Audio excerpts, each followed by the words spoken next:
తెలుగు రాష్ట్రాల్లో అతిపెద్ద lift manufacturer lifts ట్రై.com dealership కూడా ఇవ్వబడును.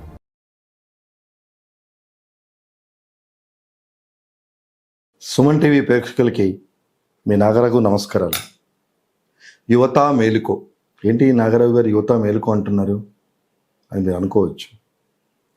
Yes, this is the high time where the youth has to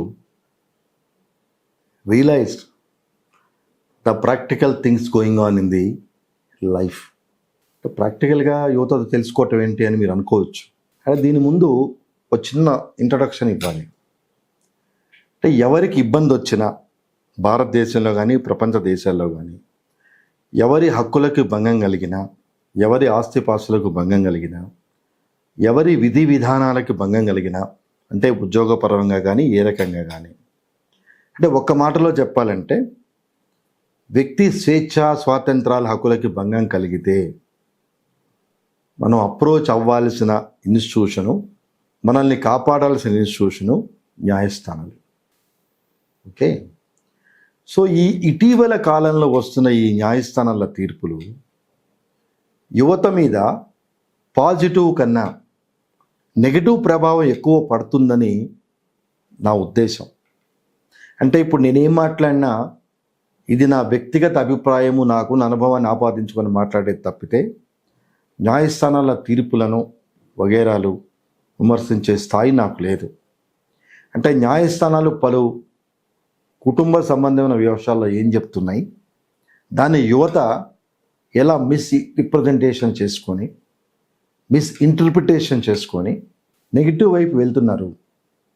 అంటే యువతని కరెక్ట్ చేయాల్సిన తీర్పులు, అంటే ఎటువంటి పరిస్థితుల్లో అలాంటి తీర్పులు న్యాయస్థానాలు, ముఖ్యంగా సర్వోన్నత న్యాయస్థానాలు ఇస్తున్నాయో అది ఆ కేసు వరకే సంబంధించిన విషయాలే కాకుండా దాన్ని జనరలైజ్గా పరిగణించుకొని యువత తమ అడ్వాంటేజ్కి మిస్యూజ్ చేసుకుంటారని నేను భావిస్తూ ఆ జడ్జిమెంట్లు ఏంటి, దాన్ని ఎలా మిస్యూజ్ అవుతుంది, ఆ జడ్జిమెంట్ యొక్క తీవ్ర పరిణామాలు యువత మీద, తద్వారా సొసైటీ, కుటుంబ వ్యవస్థ మీద నెగటివ్ ఇంపాక్ట్ ఉంటుందని చెప్పటంలోనే ఈ కార్యక్రమం యొక్క ముఖ్య ఉద్దేశం. కుటుంబ వ్యవస్థను తీసుకుంటే మొదట్లో డైవర్స్ కేసులు, వాటి మీద న్యాయస్థానాల తీర్పులు, ఎంతో తీవ్రమైన పరిణామాలు ఉంటేనే డైవర్స్ గ్రాంట్ చేయటం, అది పెండింగ్ ఉన్నప్పుడు మెయింటెనెన్స్ గ్రాంట్ చేయటం, అలా రకరకాలుగా మొదట్లో విషయాలు ఉన్నాయి. టెక్నాలజీ పెరుగుతున్నది, జనాలు పెరుగుతున్నారు, ఆలోచన ధోరణి పెరుగుతున్నది. అలాగే ఈరోజున ఆర్టిఫిషియల్ ఇంటెలిజెన్స్ చూస్తున్నాము. అంటే చంద్రమండలం వెళ్ళి కూడా కొన్ని రోజులు ఉండేంత స్థాయికి మనిషి ఎదిగాడు. అలాగే అక్కడ ల్యాండ్స్ ఉందని మనం ఇల్లు కట్టుకుందామని రకరకాలుగా టెక్నాలజీ పెరుగుతూ మనిషి చేస్తున్న ఈ యొక్క ప్రయోగాలు తన జీవితాన్ని సరిదిద్దుకోవటానికి, కుటుంబ వ్యవస్థని ప్రాపర్గా మెయింటైన్ చేయటంలో మాత్రం ఫెయిల్ అవుతున్నాడు. అంటే దీనికి అతను ఒక్కడే బాధ్యుడా అంటే కాదు. చుట్టుపక్కల పరిస్థితులు వీటిని సపోర్టు చేస్తున్నాయి అని రిప్రజెంటేషన్ చేసుకోవటంలో జరుగుతున్న న్యాయస్థానాల తీర్పులు. అంటే ఒక న్యాయస్థానం తీర్పు ఉంది అంటే దాన్ని పాజిటివ్ సెన్స్లో తీసుకోకుండా తనకై తను ఆపాదించుకొని తను చేసే చెడ్డ పనులను అన్నం. ఎందుకంటే మనకి చక్కగా ఇండియన్ పీనల్ కోడ్ ఏది చేస్తే తప్పు, ఏది చేస్తే ఒప్పు అని విశదీకరించింది.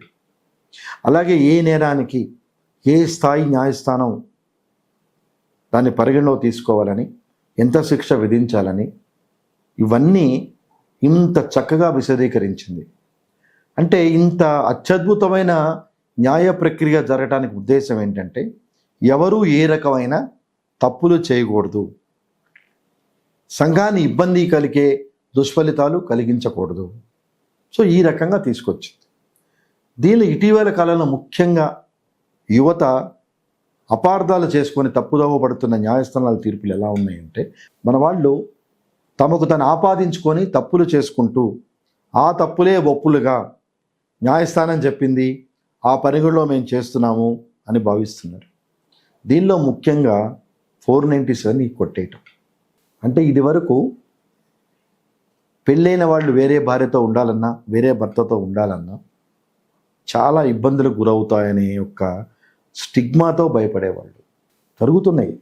అంటే తప్పులు ఇంత పెద్ద ప్రపంచంలో, ముఖ్యంగా భారతదేశంలో అందరూ శ్రీరామచంద్రులాగా ఉండాలి అని అనుకోవటం కూడా తప్పే. ఎక్కడో అరాకొరా జరిగిన తప్పుల్ని న్యాయస్థానం శిక్షిస్తుందనే భయం గతంలో ఉండేది. కానీ ఎప్పుడైతే ఉన్నత న్యాయస్థానమే ఈ 497 తప్పు అని కొట్టేసిందో, ప్రతి ఒక్కరూ తమకు ఆపాదించుకొని పరిధులు దాటి ప్రవర్తిస్తున్నారు. అదేమనంటే సుప్రీంకోర్టు చెప్పింది ఈ 497 తప్పు కాదని. మరి సుప్రీంకోర్టు ఏ సందర్భాల్లో చెప్పిందో, ఎందుకు అలాంటి తీర్పులు ఇచ్చిందో నేను న్యాయస్థానం యొక్క విజ్ఞతకే నేను వదిలేస్తున్నాను. అలాగే ప్రకృతి విరుద్ధమైన కేసులు ఐపీసీలో ఉన్నాయి. అన్యాచురల్ సెక్స్, అన్యాచురల్ అఫెన్సెస్ తెలిసి కూడా సర్వోన్నత న్యాయస్థానం దాన్ని క్వాష్ చేసింది. అంటే స్వలింగ వివాహాల్ని ప్రోత్సహించినట్టుగా అయింది. స్వలింగ వివాహాలు లేవా? విదేశాల్ని పక్కన పెట్టండి. మనం విదేశాలతో పోల్చుకునేటప్పుడు అన్ని రంగాల్లో మనం పోల్చుకోవాలి. మనకు అద్భుతమైన రంగంలోనే కాదు. సో స్వలింగ వివాహాలు అనేది ఎగనెస్ట్ నేచర్. మన న్యాయస్థానాలు చాలా సందర్భాల్లో సహజ న్యాయ సూత్రాలకు అనుగుణంగా ఉండాలి అని పలు రకాల తీర్పులు కాన్స్టిట్యూషనల్ బెంచ్ ఇచ్చిన సందర్భాలు చాలా ఉన్నాయి. అంటే principles of natural justice. So ఇంత అత్యద్భుతంగా నిర్మాణితమైన ఈ న్యాయ వ్యవస్థ నెంబర్ 2 కేసుగా స్వలింగ వివాహాలను ఎంకరేజ్ చేసింది. సో ఫస్ట్దేమో విచ్చలవిడిగా ఎవరెవరితోనైనా తిరగచ్చు, దానికి ఎటువంటి ఇబ్బందులు లేవు. ఇక సెక్షన్ 497 ఐపీసీ క్వాష్ అయిపోయింది. దాన్ని అడ్వాంటేజ్గా తీసుకొని సఫర్ అవుతున్న కుటుంబాలు చాలా ఉన్నాయి. గతంలో భార్య కానీ భర్త కానీ పరిధులు దాటితే అమ్మో ఒక సెక్షన్ ఉంది, కోర్టుకు వెళ్ళాలి, పోలీస్ ఎంక్వైరీ ఉంటుంది, శిక్ష పడుతుందేమో అని భయం ఉండేది. కానీ ఎప్పుడైతే సుప్రీంకోర్టు తరపులు తెలిసిందో మీ ఇష్టం వచ్చినట్టు యథేచ్ఛగా ఉండండి. రెండవది సహజ న్యాయ సూత్రాలకు వ్యతిరేకంగా ఉన్న స్వలింగ వివాహాలు దాన్ని లీగలైజ్ చేసింది. అంటే ఎంత ఇబ్బందికరంగా ఈ స్వలింగ వివాహాల పరిధి దాటిందంటే, ఈరోజు ఎవరైనా ఇష్టపడి స్వలింగ వివాహాలు చేసుకుంటే వాళ్ళని కుటుంబ సభ్యులు కానీ ఎవరైనా ఇబ్బంది పెడితే తగిన పోలీస్ ప్రొటెక్షన్ ఇవ్వమని కూడా చెప్పింది. తద్ దౌర్భాగ్యం అంటిది. Unnatural marriage itself is an offence అది చట్టంలోనే చెప్పింది. దాన్ని ఒక 3, 4, 5 జడ్జీలు కూర్చొని దేశం మొత్తానికి సంబంధించిన ఈ యొక్క కార్యక్రమాన్ని మీరు స్వలింగ వివాహాలు చేసుకోవచ్చు అంటే ఈ యువత, ఈ దేశం ఎట్టిపోతున్నది. అంటే న్యాయ సమీక్ష చేసేవాళ్ళు లేరా అంటే ఇది మళ్ళీ క్వశ్చనే. కానీ ఈ జడ్జిమెంట్ని మిస్యూజ్ చేసుకొని సుప్రీంకోర్టు చెప్పింది స్వలింగ వివాహాలు చేసుకోవచ్చు కాబట్టి మీరు మమ్మల్ని డిస్టర్బ్ చేయకండి అనేది ఓపెన్ ఫినామినా అయిపోయింది. మూడవది లివ్ ఇన్ రిలేషన్షిప్కి ప్రాపర్ డెఫినేషన్ కానీ దాని మొడాలిటీస్ కానీ లేకుండా ఎవరి పాటికి వాళ్ళు నచ్చినట్టుగా వాళ్ళకి ఆపాదించుకొని, అంటే కుటుంబ వ్యవస్థ గౌరవాలు, సమాజంలో నైతికతని కాపాడాల్సిన ఉన్నత న్యాయస్థానమే పలు సందర్భాల్లో ఇస్తున్న ఇట్లాంటి కీలకమైన తీర్పుల వల్ల ఆ దుష్ప్రభావం యువత మీదని ఎక్కువ ఆకర్షిస్తున్నది. ప్రేక్షకులు గమనించండి, మనం ఎక్కడున్నాం, ఏ దేశంలో ఉన్నాం, మన బ్యాక్గ్రౌండ్ ఏంటి. అంటే కాలక్రమేణా ఇవి మంచికి రినైజెన్స్ అవ్వాలి, కానీ మనం చేసే తప్పుల్ని ఆపాదించుకోవటానికి, తప్పుల్ని కవర్ చేసుకోవటానికి సుప్రీంకోర్టు చెప్పింది ఎవరెవరితోనైనా ఉండొచ్చని, ఆడవాళ్ళు పెళ్లి చేసుకోవచ్చు, మగవాళ్ళు పెళ్లి చేసుకోవచ్చు అని ఎవరి పాటికి వాళ్ళు ఉన్నత న్యాయస్థానాల తీర్పులని తమకు వెసలుబాటుగా చేసుకుంటే where is the control of law and order? That is the control of law and order. ఇంకొక అడుగు ముందుకెళ్తే, సరే ప్రకృతి ఇచ్చిన శాపానికి గురై ట్రాన్స్జెండర్స్ వచ్చారు, వాళ్ళు మనుషులే. భారతదేశంలో ఉన్నందుకు మనుషులందరినీ సమానంగా చూడాల్సిన బాధ్యత మనకుంది. దేవుడు ధర్మము ప్రకృతి చేసిన పాపానికి వాళ్ళని మనం ఇబ్బంది పెట్టకూడదు. అలాగే వాళ్ళకి సమాన హక్కులు, రిజర్వేషన్స్, ఉద్యోగంలో రిజర్వేషన్స్, విద్యాలయాల్లో రిజర్వేషన్స్ అన్నీ కల్పించింది. సంతోషం. అంటే రకరకాలుగా ఉన్న వింత వికృతమైన క్రీడలున్న సమాజంలో ఈ న్యాయస్థానాల తీర్పులు పాజిటివ్ రిజల్ట్స్ కన్నా నెగటివ్ ఇంపాక్ట్ ఎక్కువ ఉందని నా అనుభవంలో నేను తెలుసుకున్నాను. అంతవరకు బాగానే ఉంది. అలాగే అన్మ్యారీడ్ విమెన్ అబార్షన్ చేయించుకోవాలి అనుకుంటే, అంటే పెళ్ళి కాకుండానే ఇబ్బందుల్లో పడి అబార్షన్ చేయించుకోవాలని పరిస్థితి వస్తే చాలా ఇబ్బంది పడేవాళ్ళు.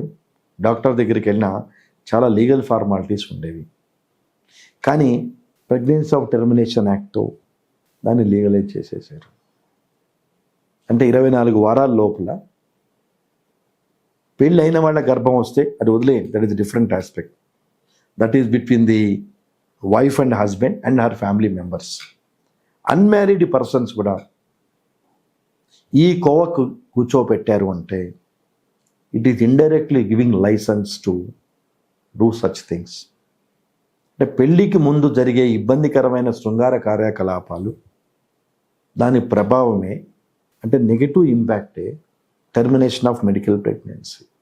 అంటే యువత పలు రకాల అంశాల్లో పెడదారి పడుతున్నప్పుడు, పిచ్చలవిడి శృంగారం అనేది యాక్సెప్ట్ చేసినప్పుడు, దాన్ని కంట్రోలింగ్ మానిటరింగ్ సిస్టమ్ లేనప్పుడు పరిధులు దాటం సహజం. కానీ ఆ పరిధులు దాటిన దాన్ని కూడా ఓకే మీరు ఎంజాయ్ చేశారు, మీకేం ఇబ్బంది ఏం లేదు, హ్యాపీగా మీరు 24 వారాల లోపు అయితే డాక్టర్ పర్మిషన్తోనో కోర్టు పర్మిషన్తోనో మీరు ప్రెగ్నెన్సీ రిమూవ్ చేసుకోవచ్చు అనే తీర్పులు. అలాగే పోక్సో చట్టాలను కూడా ఈ వెసులుబాటు కల్పించడం. అంటే గమనించాల్సింది ఏంటంటే టెర్మినేషన్ ఆఫ్ ప్రెగ్నెన్సీ విషయంలో 18 years అమ్మాయి కనుక ప్రెగ్నెన్సీ వస్తే ఎవడైతే కారకుడు అయ్యాడో హీ విల్ బి పనిష్డ్. అంటే ఇక్కడ జరుగుతున్నది ఏంటంటే ఎక్స్పెషలీ ఫ్యామిలీ మ్యాటర్స్, అంటే మనుషుల మధ్య ఉండే సత్సంబంధాలు ఉన్న సొసైటీలోనే ఈ రకమైన తీర్పులు, అంటే ప్రేక్షకులకి చాలామంది ఈ తీర్పుల గురించి వినే ఉంటారు, నేను కొత్తగా చెప్పేది కాదు, బట్ వీటిని ఎన్లైటన్మెంట్ చేయాలని సాహసం చేస్తున్నాను. అంటే సుప్రీంకోర్టు చెప్పిన తీర్పుల్ని ఎంత చక్కగా మన వాళ్ళు మిస్యూజ్ చేసుకొని సెల్ఫ్ సపోర్టింగ్ సిస్టంలో ఉన్నారు అని చెప్పడానికే ఈ కార్యక్రమం. So termination of medical pregnancy, అక్కడ చెక్స్ అండ్ బ్యాలెన్సెస్, పేరియర్స్ లేవు. ఒకటి గవర్నమెంట్ హాస్పిటల్స్లోనే చేసేవాళ్ళు, ప్రైవేట్ హాస్పిటల్స్ కూడా చాలా రహస్యంగా చేసేవాళ్ళు. అన్మ్యారీడ్ పర్సన్స్ వెళ్తే termination of pregnancy itself is an offence. ఎందుకంటే we don't have any right to kill our own kid. సరే సర్కమస్టెన్సెస్, డాక్టర్స్ అడ్వైజ్ చేస్తే వేరే విషయం, బేబీ బాగాలేదు, కొంచెం ఇల్ హెల్త్గా ఉంది, continuation of pregnancy is affecting the health of baby and mother అంటే that is as per doctor's advice, దాన్ని ఎవరికి కాదనలేరు. కానీ termination of pregnancy also become a legal issue, legal clearance supporting by the supreme court. So stage వైజ్గా చూసుకుంటే ఈ రకంగా వచ్చిన అత్యద్భుతమైన న్యాయస్థానాల జడ్జిమెంట్లు యువత మీద ఎంత చెడు ప్రభావాన్ని చూపిస్తున్నాయో ఈ కార్యక్రమం ద్వారా ప్రేక్షకులు గమనించండి. అంటే జడ్జిమెంట్ ఉంది కదా అని అందరూ తప్పులు చేయాల్సిన పని లేదు. కానీ తప్పులు చేస్తున్న వాళ్ళందరూ నాకున్న పరిధిలో, నాకున్న సమాచారంలో ఈ జడ్జిమెంట్లను అడ్డం పెట్టుకుంటున్నారు. Most unfortunate.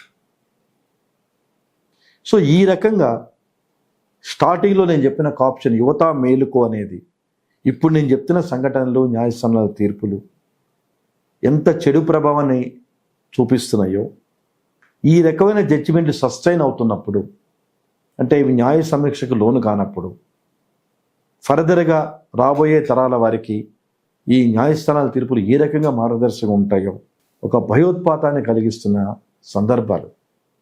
వీటిని కంటిన్యూయేషన్ మరింత కేస్ లాసు వగైరాలు యువత మేలుకో పార్ట్ 2లో కంటిన్యూ చేద్దామని తెలియజేస్తూ నమస్కారం.